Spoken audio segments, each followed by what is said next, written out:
মালিক রে, আমি বড় পাপী, আমি বড় গুনাহগার।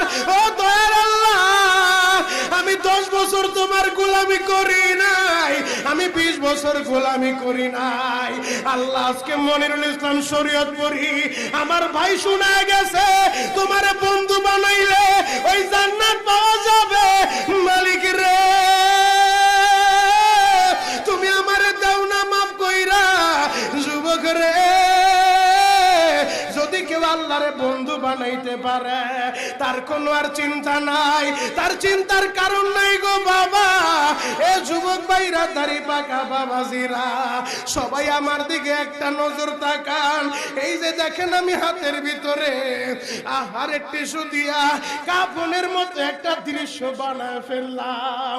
এমন একটা কাপড় আপনার শরীরে একদিন উঠে যাবে, আমার শরীরেও একদিন উঠে যাবে।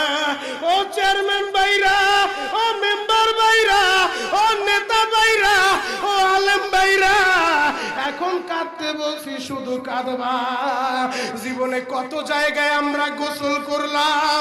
আহারে, কক্সবাজার ঘুরতে যাইয়া সমুদ্রের ভিতরে গোসল করলা, কুয়াকাটায় ঘুরতে যাইয়া সমুদ্রে গোসল করলা। এই যে মাদ্রাসার পুকুরটা ভরাট করছে মসজিদের জন্য, বিশাল বড় ময়দান এখন হয়ে গেছে। এই পুকুরের ভিতরে কত মানুষ গোসল করছে, আবার পিছনে একটা বিরাট পুকুর হয়ে গেছে, ওই পুকুরে কত মানুষ গোসল করবে। ও সোনামুখীর বাবা গো, তোমার বাড়িতে নিজের টিউবওয়েলে কতদিন তুমি গোসল করছো? তোমার বাড়িতে দামি একটা গোসলখানা বানাইছো, বিদেশি ঝর্ণা লাগাইছো, ওই ঝর্ণার পানি দিয়ে তুমি আর আমি গোসল করি। এমন একটা দিন তোমারও আসবে, এমন একটা দিন আমারও আসবে।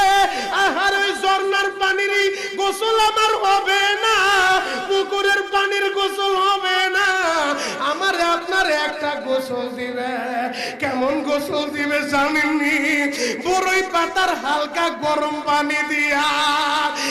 আরে মসজিদের কর্নারে পড়ে থাকা 4 পায়ার খাটিয়াটা বাড়িতে নিয়া পর্দা দিয়া একটা ব্যারিকেড দিয়া বড়ই পাতার গরম পানি দিয়া আপনারে আমারে গোসল দিবে গো বাবা।